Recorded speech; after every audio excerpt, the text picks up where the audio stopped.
Tidak ada kemenangan kekal, berjaga-jagalah. Just because Anda diberkati hari ini atau dipakai Tuhan, just because apa yang Anda kerjakan berbuah-buah, be very careful. Mata setan akan terus tertuju padamu untuk melawanmu sampai kau mati. Gak usah kita ketakutan juga, gak usah paranoid, di mana-mana jalan takut-takutan, gak usah.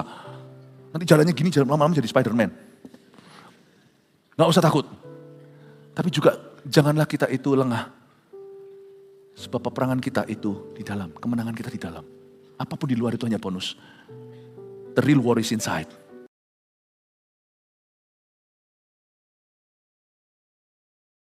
Sebab hidup kami bukan kami lagi, ajar kami untuk bisa membedakan tipis-tipisnya antara kehendak kami dan kehendak Kristus. Bukan di dalam hal-hal yang jahat dan buruk, itu ketara sekali, tetapi justru di hal-hal yang baik, yang kedengarannya benar. Ajari kami berhati-hati Tuhan, supaya kami tidak jatuh dalam jebakan-jebakan setan dalam panggilan kami. Tidak jatuh dalam jebakan setan di dalam keluarga dan pelayanan kami dan pekerjaan kami. Jagai jemaat ini, aku berdoa, tutup bungkus dengan darah Yesus. Semua volunteer, semua full timer, semua pemimpin, semua ya Tuhan, anak-anak-Mu. Jagai selalu Tuhan, hari-hari ke depan Kau mau memberi kami kemenangan. Dan kami mau berjalan terus dari kemuliaan pada kemuliaan yang lebih besar. Tuntun kami ya Roh Kudus. Sampaikan sabda-Mu, firman yang memerdekakan itu, celikkan mata hati. Sembunyikan hamba-Mu di balik salib-Mu. Dalam nama Yesus, haleluya. Amin. Praise the Lord, puji Tuhan. Shalom semua. Sebelum duduk, coba sapa kiri kanan, katakan, Tuhan memberimu kemenangan. Puji Tuhan. Silakan duduk ya. Mari kita buka sama-sama. Firman ini kita buka dari sebuah cerita langsung di episode berikutnya. Jadi semoga Anda sudah pernah baca Alkitab. Karena ini saya langsung Bible study. Jadi kalau nggak ngerti nanti saya akan kasih background story. Sebisa mungkin saya akan bahas. Saya akan kasih latar belakangnya supaya Anda tidak totally lost ya. Tapi berbahagialah orang yang sudah pernah baca Alkitab. Karena ini langsung nyambung. Ya, kita lihat 1 Samuel pasal yang ke-11. Tadi di kebaktian sebelumnya saya nggak bisa selesaikan setiap semua ayat yang saya siapkan. Jadi saya mulai dulu dari 1 Samuel pasal 11 ayat 8. By the way, ini adalah perang pertamanya Raja Saul setelah dia dilantik jadi raja. Jadi ini perang menentukan.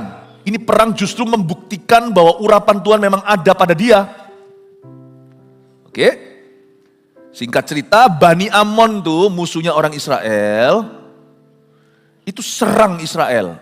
Dia serang Yabes Gilead atau wilayah Israel yang diisi dengan orang-orang kuat. Jadi setan itu sekarang gak basa-basi. Yang dia sikat itu pertama-tama adalah pemimpin. Ya, yang dia hasut itu pemimpin dulu.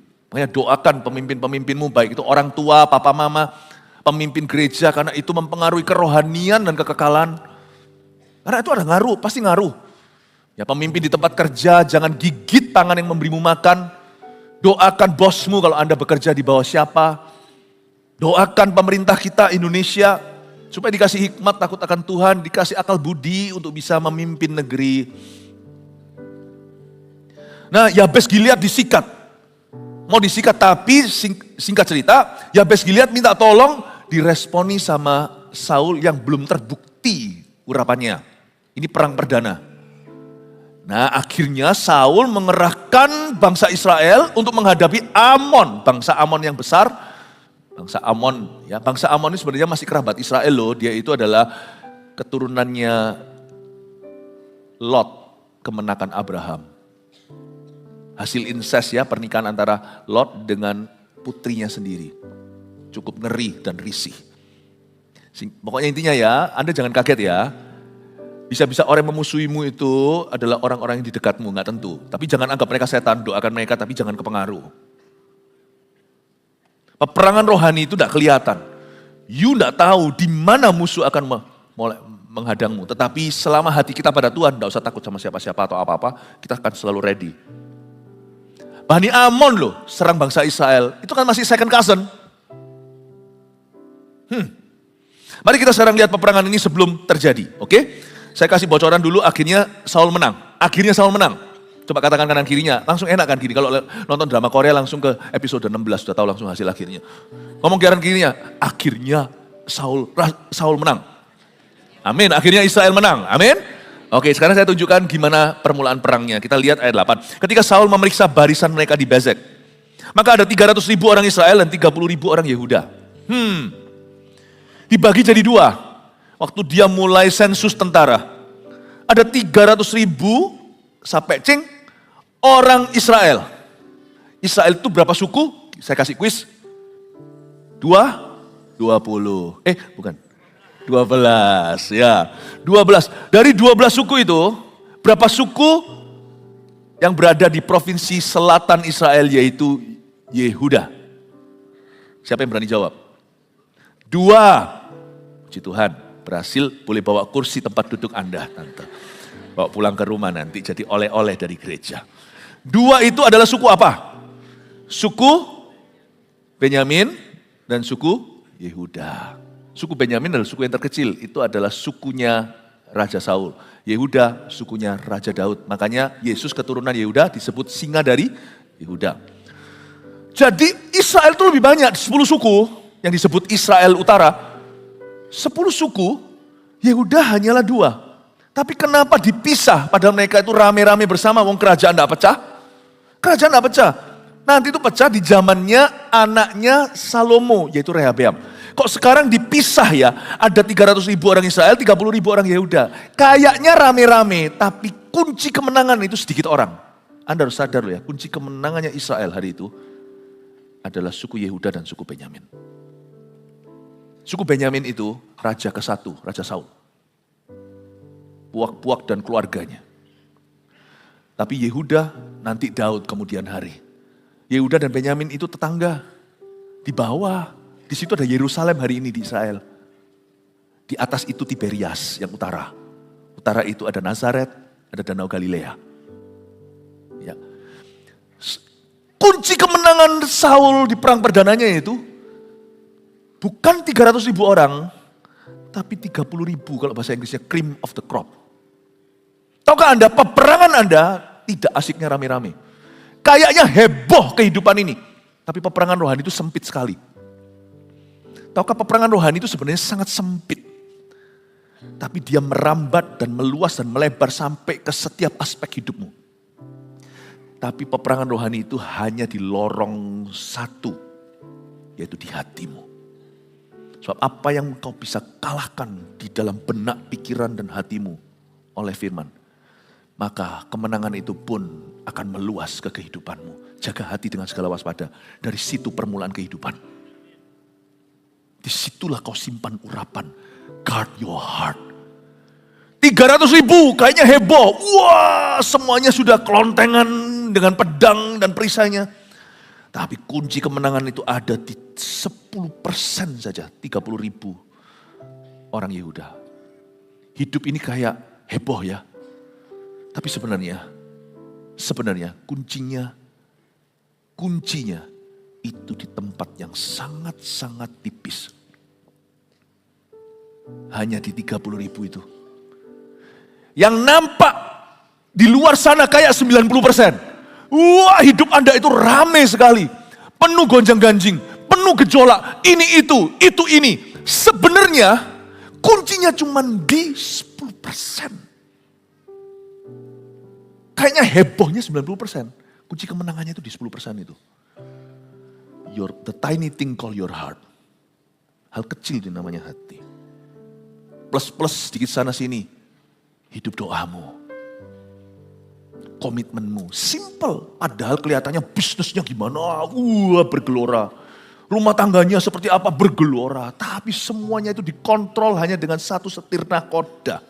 10% saja. Kapal itu gede. Bongsor badannya.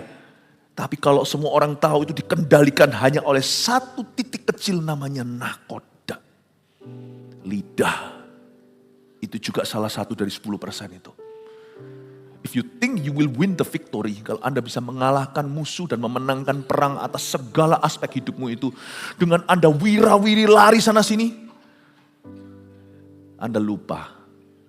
Kunci kemenangannya adalah dengan tenang, dengan bertobat, dengan cari Tuhan. Dengan sungguh-sungguh berdoa, mendengungkan lidahmu dengan iman, bukan mengeluh, bukan hanya menggerutu.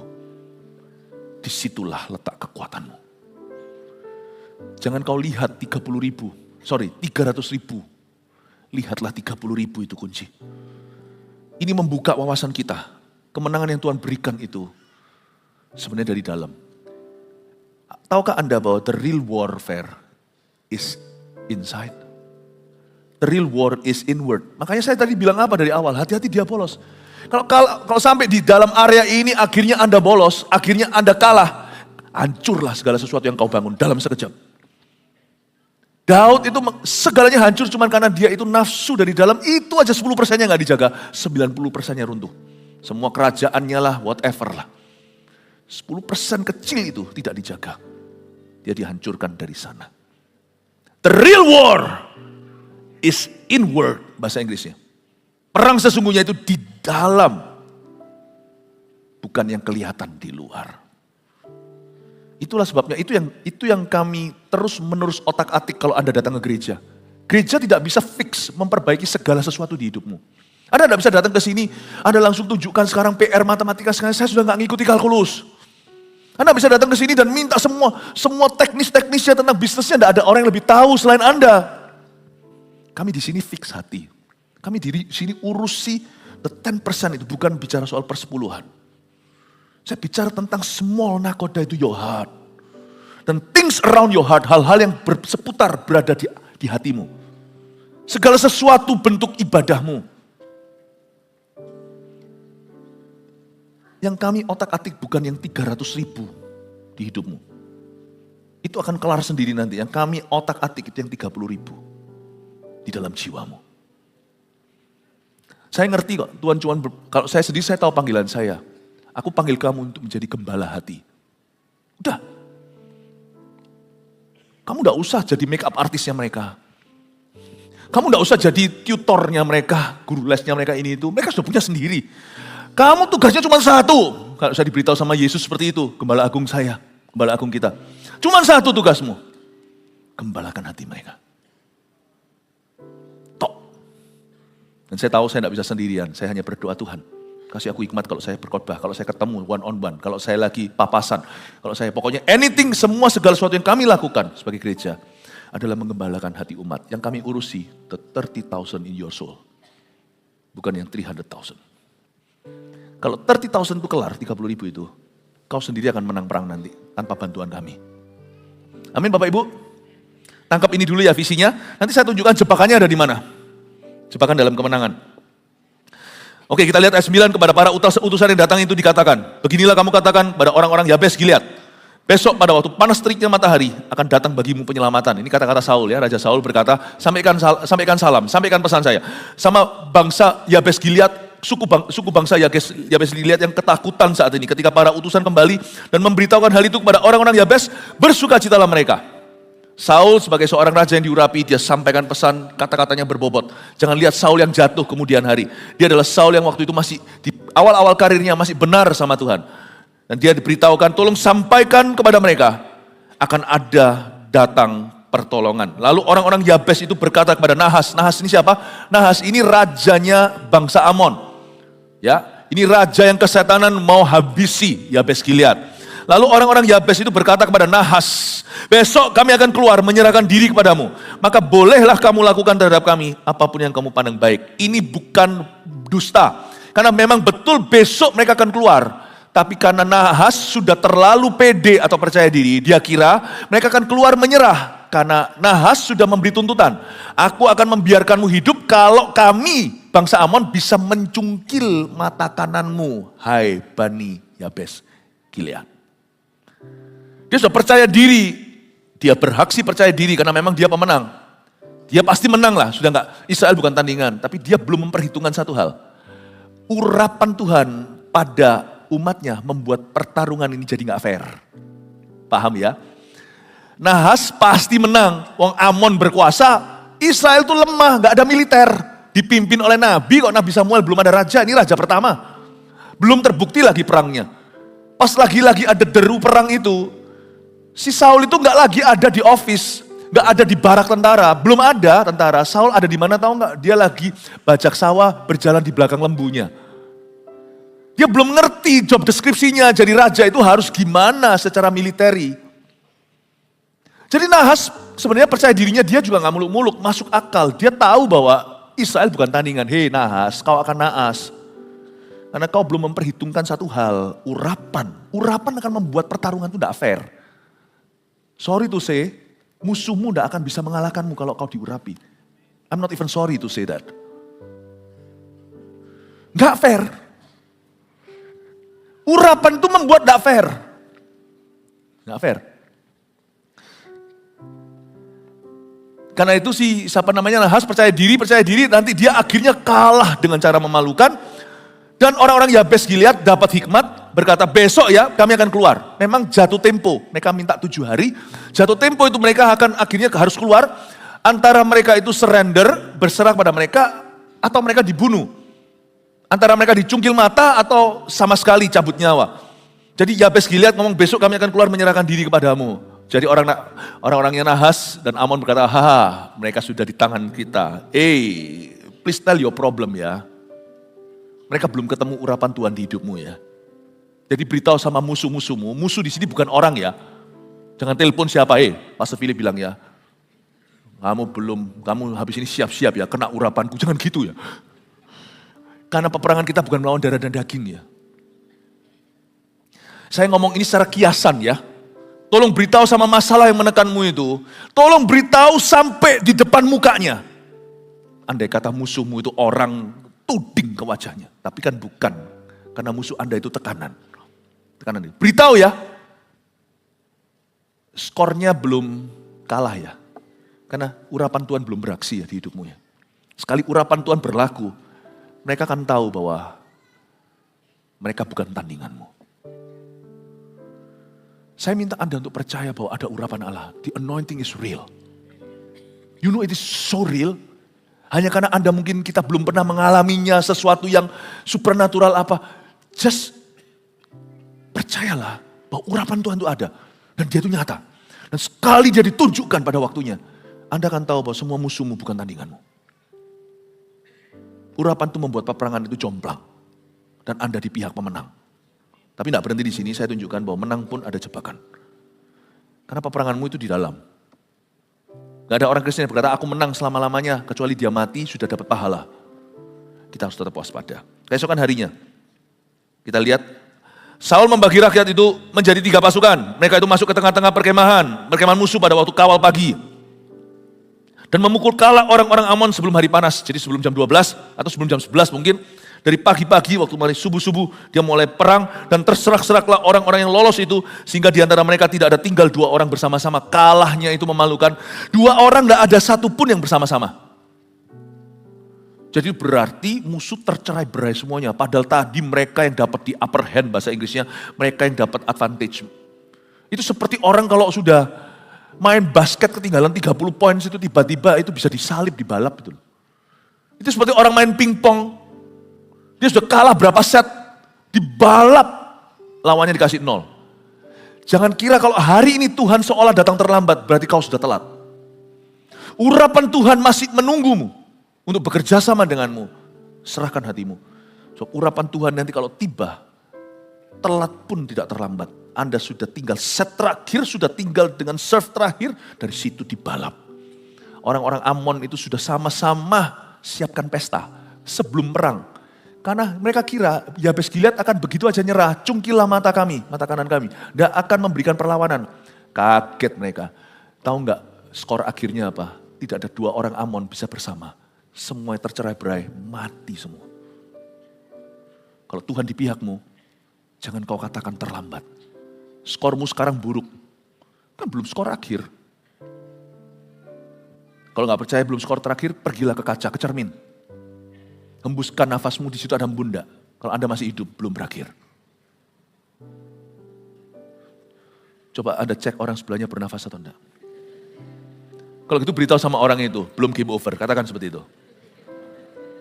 Bunuh diri tidak diperbolehkan. Kenapa kau akhiri apa yang Tuhan apa yang Tuhan katakan mungkin baru mulai. Dibagi jadi 3 pasukan, tapi waktu saya baca ini, saya melihat beberapa poin yang indah, yaitu di ayat 11 ini Saul membagi rakyat menjadi 3 pasukan, Saul yang dibodoh-bodohkan. Tadi waktu dia dilantik sebagai raja di Mispa, di sebuah kota namanya Mispa, karena Yerusalem belum jadi ibu kota. Yerusalem nanti jadi ibu kota di zamannya Daud, direbut oleh Daud dari tangan orang Kanaan, Yebusait namanya, orang Yebus. Mereka masih di Mispa. Di Mispa itu tidak semua orang masih sudah sehati. Tidak semua orang itu bulat hati mengikuti Saul. Tidak semua. Ada juga yang merasa Saul ini tahu apa, orang gak pernah perang segalanya. Orang kayak dia masa bisa. Orang-orang yang skeptis yang meragukan dia. Hari itu harus menelan ludah mereka sendiri. Karena Saul ketika diurapi, dia tiba-tiba menjadi seorang strategis. Dia membagi rakyat jadi 3 pasukan. Intinya singkat cerita, meskipun itu semua Tuhan melibatkan Saul untuk turut berencana. Jangan tunggu, jangan mentang-mentang kita diurapi atau nunggu urapan itu untuk beraksi. Kita tidak punya rencana apa-apa. Tetap berencana lah along the way. Sebab Tuhan bisa pakai 3 pasukan, atau 2 pasukan, atau no pasukan. Tetap berencanalah.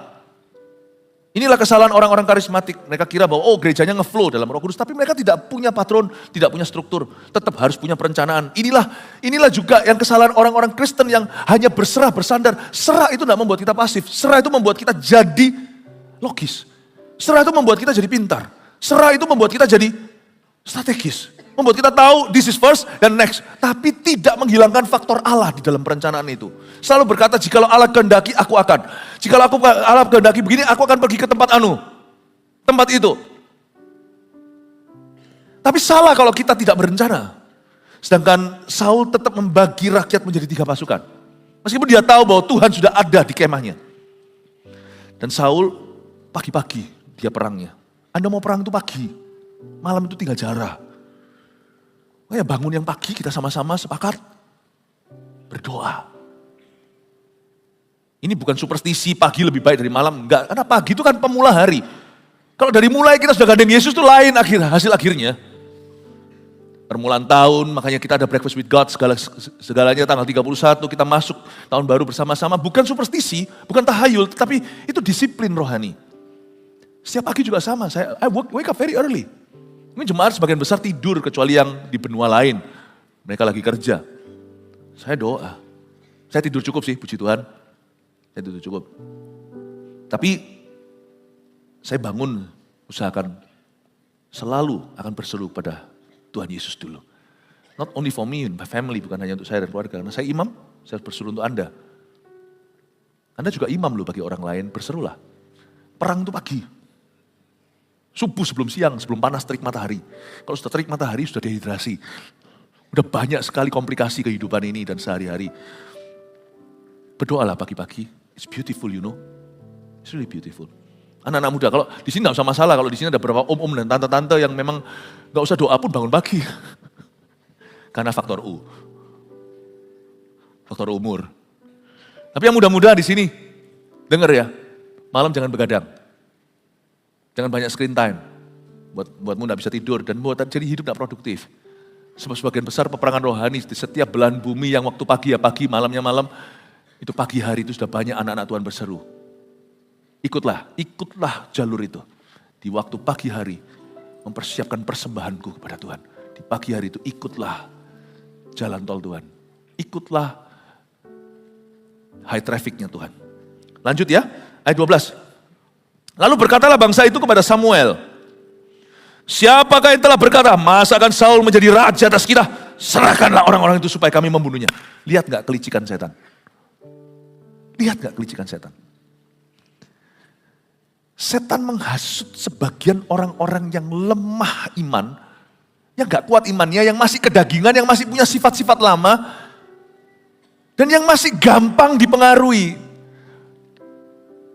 Tadinya setan itu mau pakai Nahas, Raja Amon, untuk habisi Israel alias bunuh. Nggak bisa kan? Karena waktu setan masuk lewat pintu depan dihadang sama Saul dan urapan. Ceder, gagal, bukannya bangsa Israel yang punah, mereka tidak satu pun soldier atau tentaranya bisa berdua. Semua tercecer dan semua mati dalam peperangan itu.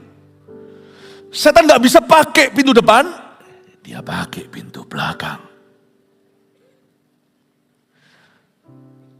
Lucifer dari depan gak mempan, dia bolos dari belakang. Dibisikkanlah ke beberapa orang di antara bangsa itu yang kedengarannya heroik.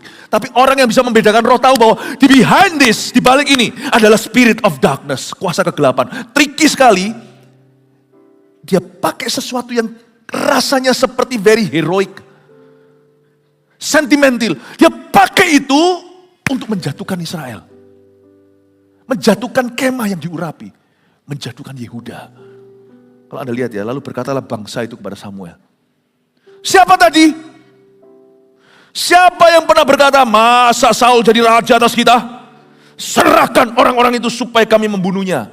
Gagal pintu depan, perang antar bangsa. Sekarang dia mau buat perpecahan dan perang suku bangsa. Alias civil war. Itu kalau sebuah bangsa misalnya Indonesia gitu. Misalnya kalau lagi zaman dunia perang gitu ya, misalnya perang, misalnya perang, misalnya kalau Indonesia perangi dari luar gitu, nggak bisa menang nih, ya tentara di luar nggak bisa menang, bambu runcing kita kuat, misalnya, nggak bisa dari luar, dari dalam, tusuk-tusukan. Dia mau pakai civil war atau perang saudara. Ini luar biasa. Tapi untung Saul itu masih genah. Di awal karirnya, dia itu penuh roh Tuhan. Nanti lain waktu kita bahas kenapa dia jatuh. Karena kita pun tidak kebal. Licik-liciknya setan, kalau saya baca di ayat-ayat ini, kita bisa menemukan ada jebakan bahkan dalam kemenangan. Karena bangsa Israel udah menang. Coba bayangkan, tadinya mereka mau mati, gak jadi. Bahkan sekarang musuhnya punah. Bahkan gak ada satupun tentara bisa berdua. Coba bayangkan ya, mereka menang harusnya sudah tepik sorakan. Haleluya! Di tengah haleluya, tiba-tiba ada hasutan setan. Lewat, seperti ada angin. Tapi bukan Tuhan. Siapa tadi yang bilang Saul gak bisa? Tiba-tiba, iya siapa tadi yang bilang Saul gak bisa? Ayo keluarkan orang-orang itu dari setiap suku-suku kita. Kita bunuh mereka. Kita eksekusi, kita hukum. Di tengah-tengah kemenangan mereka, setan masih bisa menjebak. Setan bisa pakai loh kebangunan rohani. Di tengah-tengah itu ada Ananias Safira yang jatuh. Setan bisa pakai loh yang namanya kemenangan Anda di tengah-tengah buah-buah pelayanan. Tiba-tiba dihasutkan, selipkan sesuatu yang akan mengkamirkan segala-segalanya, segala sesuatu. Saya tulis dalam Alkitab saya, ini adalah Alkitab di mana saya banyak bersaat teduh. Satan uses times of victory to attack God's people again. Setan tidak bisa pakai perang terbuka, dia akan bergerilya. Dia akan pakai bahkan musim kemenanganmu, musim kejayaanmu, musim berkatmu untuk menyerangmu. Berkat pun dia ingin kalau bisa dijadikan kutuk. Padahal harusnya umat Israel di detik ini sudah diberkati. Mereka menang perang, mereka dapat jarahan. Tiba-tiba mereka kaya raya. Tiba-tiba seperti jawaban doa. Doaku dijawab dengan cara yang ajaib. Mereka lagi senang, semua orang lagi happy. Semua orang lagi lega, nafas panjang. Lepas nafas. Akhirnya, bukan hanya kami tidak binasa. Kami sekarang kuasai musuh. Hidup raja, hidup raja, hidup raja. Long live the king, long live the king. Di tengah-tengah sorak-sorai. Di tengah-tengah hiruk pikuknya semua orang berseru. Hosana, haleluya. Wush, dia polos lewat. Tadi bukannya ada yang ngomong ya, Saul gak bisa ya. Oh iya ya, tiba-tiba ingat. Dia kira dia hanya ingat. Dia kira itu pikirannya. No, itu dihasut. Hush. Hampir terjadi civil war. Perang saudara. Kita lihat ayat berikutnya, ayat 13. Tetapi kata Saul, untung Saul begini. Pada hari ini, seorang pun tidak boleh dibunuh. Sebab pada hari ini, Tuhan telah mewujudkan keselamatan pada Israel. Buyar tuh setan. Karena peperangan kita itu inward di dalam. Ketika Saul menyebut nama Tuhan, bubar. Semua diabolos itu. Tuhan yang memberi kita kemenangan. Tuhan telah mewujudkan keselamatan kepada Israel. Dia tidak mencuri kemuliaan. Kalau dia sirami dengan daging, langsung kejadian dosa. Tapi Saul waktu itu taat pada Tuhan. Dia berkata, no, this is God. Ini Tuhan. Dia bisa tengking setan dalam nama Yesus. Ini ide buruk. Aku tidak terima, padahal seharusnya dia tersanjung dong. Kan harusnya kalau dia minta validasi, ini kesempatan emas baby. Dia akan tunjukkan dan akan membuat semua orang di kerajaannya takut. Ini kesempatan jadi diktator, menjadi pemimpin satu-satunya, pemimpin seumur hidup tak tergoyahkan. Wah, kalau Saul ngikuti kedagingannya, tangkap basah-basah semuanya. Dan akhirnya dia tidak akan punya oposisi dalam kerajaannya. Tangkap satu-satu, ketahuan semua, kelihatan semuanya. Untung kan, justru di masa-masa ketika dia masih diragukan itu masa-masa untuk melihat mana teman, mana lawan. Sekarang setelah dia menang di atas awan, dia sudah ada di atas awan-awan, di atas angin nih ceritanya. Lalu tiba-tiba ada ide bagus dari beberapa orang yang kelihatannya berbuat baik. Siapa tadi yang bilang Saul gak bisa? Kasih ke kami sini. Raja Saul, kita eksekusi. Harusnya Saul berkata, oh iya ya, aji mumpung ini dia. Mendingan sekarang lah. Saya habisi orang-orang ini daripada nanti saya harus deal dengan mereka nanti. Daripada saya harus deal dengan mereka nanti. Daripada saya harus hadapi mereka kemudian hari. Sekarang waktunya. Tapi Saul berkata, kalau yang begini aku izinkan hasutan ini, pecah ini, hancur segala sesuatu. Di hari kemenangan bisa menjadi hari kemalangan. Dia berkata, Tuhan telah, waktu dia angkat nama Tuhan, buyar itu semuanya. Bubar semua. Tuhan yang telah mewujudkan keselamatan pada Israel. I will not allow you to do this, aku tidak akan izinkan kamu lakukan ini. Tuhan, ketika dia sebut nama Tuhan, larilah roh-roh yang tidak kelihatan itu. Anda kira kemenangan Israel sudah terjadi waktu mereka sudah cekik Amon itu nabi, jangan dicekik ya. Waktu dia cekik Amon itu, Anda kira sudah menang? Tidak ada kemenangan kekal, berjaga-jagalah. Just because Anda diberkati hari ini atau dipakai Tuhan, just because apa yang Anda kerjakan berbuah-buah, be very careful. Mata setan akan terus tertuju padamu untuk melawanmu sampai kau mati. Gak usah kita ketakutan juga, gak usah paranoid, di mana-mana jalan takut-takutan, gak usah. Nanti jalannya gini, jalan lama-lama jadi Spider-Man. Gak usah takut. Tapi juga janganlah kita itu lengah. Sebab peperangan kita itu di dalam, kemenangan kita di dalam. Apapun di luar itu hanya bonus. The real war is inside. Anda bisa lihat gak kelicikan setan? Jebakan-jebakan yang dia taruh pada hari kemenangan. Dan Saul berkata, no, it was the Lord. Tuhanlah who did this. Dia tidak mencuri kemuliaan. Dan dia kembalikan semua ke Tuhan. Dan hari detik itu, di ayat tersebut barulah saya bisa berkata, Saul dan kawan-kawan DKK sungguh-sungguh menang. Pada waktu mereka mencekik Amon, tangkap nahas. Dan buat nahas itu jadi naas hari itu. Atau buat dia jadi nanas. Detik dia tangkap itu basah-basah, saya belum bisa sebut itu menang.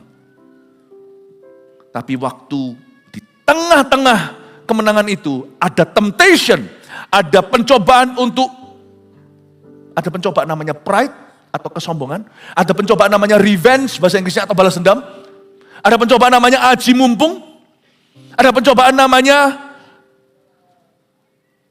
take everything into your own hands atau main hakim sendiri, ada pencobaan untuk mengamankan dengan cara sendiri, menghalalkan semua metode untuk mengokohkan kerajaannya, pencobaan untuk membuat roti dari batu sebelum waktu, menghalalkan segala cara hanya karena you feel like it, kau kepingin itu, karena itu kebutuhanmu. Pada detik di mana dia menang, pencobaan ini datang, pencobaan untuk sombong, ini waktunya validasi pembuktian diri. Pencobaan untuk balas dendam, ini waktunya, tahu rasa tadi yang mencibir aku ya, sekarang aku menunjukkan, membuktikan, lihat aku bisa. Pencobaan untuk bergeser dari Allah dan mencuri kemuliaannya. Pencobaan untuk balas dendam. Dan pada saat dia menang justru pencobaan ini datang. Tapi dia kalahkan ketika dia berkata, Tuhanlah yang telah mewujudkan keselamatan pada Israel. Tak seorang pun boleh dibunuh. Gak fair ya kalau kita cuma sebut kejatuhannya Saul. Tentu ada sesuatu yang baik yang kita bisa pelajari. Sekalipun pada akhirnya saya percaya dia binasa karena dia bunuh diri segala. Dan dia meninggalkan Tuhan pakai tenung segalanya. I don't think he's a safe soul yang diselamatkan. Tapi once upon a time, suatu hari dulu dia pernah mengikut Tuhan dengan sungguh-sungguh. Ini harus kita pelajari. Tuhan telah mewujudkan keselamatan pada Israel. Saya pelajari sesuatu, real war in your life. Peperangan sesungguhnya terjadi di hidupmu. Kayaknya sekarang Anda yang pontang-panting bisnis. Kelihatannya seperti rumah tangga Anda pecah. Kelihatannya seperti Anda ditentang kanan kiri, izin tidak diberi. Atau apalah-apalah dan sebagainya ini itu. Kayaknya peperangannya fisik ya. Jangan percaya, peperangannya itu rohani. Kalau peperangannya rohani, kemenangan rohani nanti akan mendatangkan kemenangan fisik. Jadi yang perlu kau otak-atik, bukanlah fisik. Hubunganmu dengan Tuhan. Itu harus kau otak-atik. Dan Samuel berkata kepada bangsa itu, marilah kita pergi ke Gilgal dan membaharui jabatan raja di sana. Samuel ini orang yang sangat pintar, tapi menurut saya itu bukan kepandaian manusia, itu hikmat. Karena dia lihat tadi waktu di Mizpah, mereka belum bulat hati untuk mengangkat Saul. Sekalipun kita tahu latar belakangnya, dengan mereka meminta raja itu bangsa Israel telah mendukakan hati Allah. Tapi Allah tetap menjalankan plan B dengan harapan supaya segala sesuatu akan nanti membuat mereka jadi baik. Akan membuat mereka jadi lebih sayang sama Tuhan. Ya sudah, kalau kamu tidak sayang sama aku, tak kasih ini, semoga kamu lebih sayang sama aku. Kayak gitu loh Tuhan itu seolah-olah desperate-nya. Padahal Tuhan itu tidak butuh kita. Saya kasih sedikit gambaran cerita ini. Dan waktu Tuhan akhirnya umumkan, ini loh raja yang kau minta. Padahal mereka yang minta, tapi mereka juga gak bulat hati. Lucu, orang ini minta tapi dikasih, tetap gak dicintai. Sebagian lah, 2/3 cinta, 1/3 lagi masih mencibir dia. Dan Samuel lihat ini kesempatan dalam kesempitan, bukan kesempatan dalam kesempitan, ini kesempatan emas. Dia melihat kalau dulu di Mizpah belum bulat, tapi sekarang kan sudah ada trofinya nih, sudah ada pialanya, bahwa Saul sudah membuktikan bahwa dia betul-betul orang yang diurapi. Ini waktunya, dan Samuel mencetuskan satu ide. Ayo ke Gilgal, mari kita urapi dia sebagai raja. Membaharui lebih tepatnya jabatan raja di sana. You see, orang kalau dekat sama Tuhan itu tidak tumpul. Dia bukan jadi orang yang kesempatan dalam kesempitan, bukan. Tapi dia akan mengerti kesempatan-kesempatan ilahi yang ada di depannya. Dan dia kumpulkan karena Saul sudah menunjukkan 1, kemenangan dalam perang. 2, kebesaran hatinya waktu dia terhadap orang-orang yang sempat mencibir dia. Ini kesempatan untuk menegakkan raja ini. Sekalipun ini bukan pilihan pertama Tuhan, ini kemauan mereka, tapi ini kesempatan. Lebih baik bangsa ini harus utuh di bawah under one God, di bawah satu Allah dan di bawah satu raja. Kalau mereka minta monarki atau kerajaan, diberi. Maka sekarang biarkan mereka utuh. Daripada orang plan A juga gak mau, plan B juga gak utuh. Itu orang maunya apa? Makanya minggu depan saya akan jelaskan. Plan A Tuhan itu selalu pernikahan. Tapi beberapa orang yang memang telah hancur pernikahannya, ketika dia move on, pastikan nanti waktu Anda masuk ke dalam, saya bukan berkata-kata boleh atau tidak. Tuhan membenci perceraian, so pasti. Tapi kalau Anda masuk lagi dalam sebuah pernikahan yang baru, you make sure you enter it carefully ya. Jangan plan A nggak mau, plan B juga runtuh. Atau plan B-nya juga nggak utuh. Lebih baik masuk dengan sungguh-sungguh. Masuk dengan suci.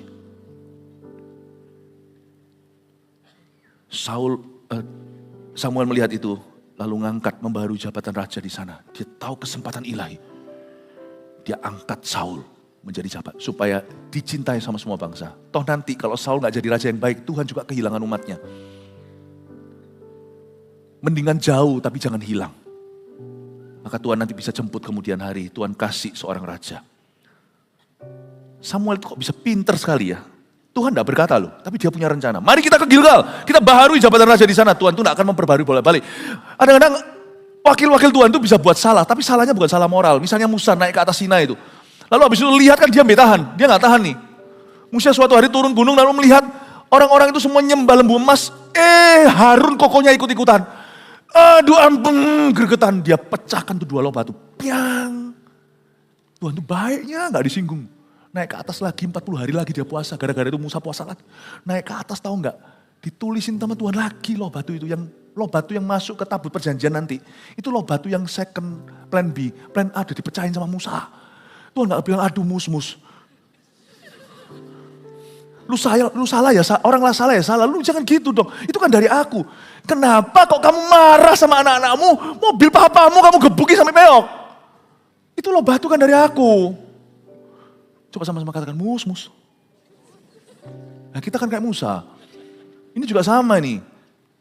Tuhan kan sudah urapi. Mereka gak mau sendiri. Tadi mau gak mau. Lu maunya apa sih? Membaharui jabatan raja itu bukan ide Tuhan. Idenya Samuel. Tapi Tuhan terima. Ya udah gak apa-apa. Yang pertama mereka pecahkan kan. Sudah dicibir sekali gak apa-apa. Aku kasih kesempatan dulu. God is so good. Tuhan itu selalu memberi kesempatan kedua. Tuhan kita itu bukan hanya kesempatan kedua. Kesempatan 3, kesempatan 4, kesempatan lagi. Jangan kau sia-siakan dia. Jangan kau anggap remeh kasih karunia-Nya. Paham ya ini ya? Saya gak akan kasih poin-poin, Anda harus tangkap sendiri rema-rema apa yang Anda dapatkan. Ayat 15 dengan ini saya selesai. Lalu pergilah seluruh bangsa itu ke Gilgal dan menjadikan Saul raja di sana di hadapan Tuhan di Gilgal. Dan mereka mempersembahkan di sana korban keselamatan di hadapan Tuhan. Dan bersukarialah di sana Saul dan semua orang Israel dengan sangat. Bersukarialah di sana Saul dan semua orang Israel dengan sangat. Jangan ingat Saul yang jatuh kemudian hari. Tapi hari itu Bangsa Israel bersukaria di bawah seorang pemimpin yang benar, yang bijaksana, berhikmat, dan takut akan Allah. Tahukah Anda, berbahagialah keluarga yang ayahnya, papanya dulu, takut akan Tuhan dan bijaksana. Apalagi kalau papa mama, aduh, mama doang, kalau papanya belum aja sudah disebut bahagia itu anak-anaknya. Anak-anaknya dikuduskan oleh iman maminya. Berbahagialah Anda kalau Anda bekerja sama anak-anak Tuhan. Meskipun mereka tidak sempurna. Kalau kepada bos yang bengis saja Anda harus hati-hati. Apalagi pada anak Tuhan yang bermurah hati. Jangan kau sia-siakan, jangan kau anggap remeh. Kasih mereka. Bolos tidak apa-apa. Bolos untuk apa lagi? Untuk gereja. Lama-lama bosnya juga meskipun cinta Tuhan, cinta rumah Tuhan. Lama-lama, lu ini gimana sih?